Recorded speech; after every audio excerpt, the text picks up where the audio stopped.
So could you introduce yourself and what your job is for us, please? Yeah, my name is Brad Lawson. I'm a filmmaker. I do a lot of film work for the automotive industry. Back in the past, when I lived in Australia, I worked on TV shows and TV commercials, and I directed music videos. And what got you into the industry? I got into the industry because I was always fascinated with video and TV, and how when I was a kid, it was like magic. I didn't know how it was made, and I started investigating myself. You know, like going from two VHS recorders on top of each other with wires plugged into them, and working out that I can do edits that way.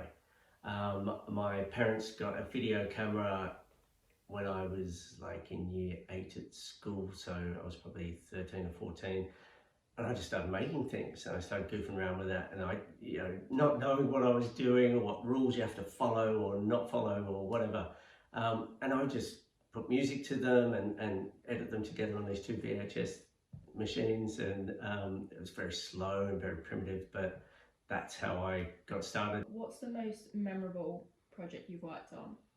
A recent memorable project was again for Land Rover. It was their Defender V8.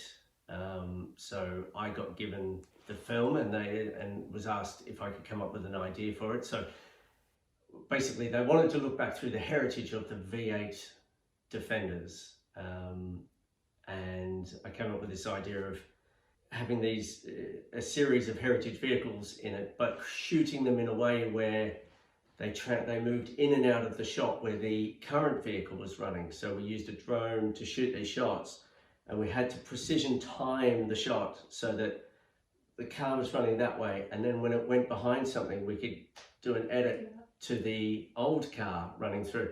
But the old cars didn't run at the same speeds, and it was quite technical way of doing it. So we had to spend a lot of time on that. So that made that a memorable project. And finally, what's your favourite film? My favourite film, I guess my favourite director is David Lynch. Nice.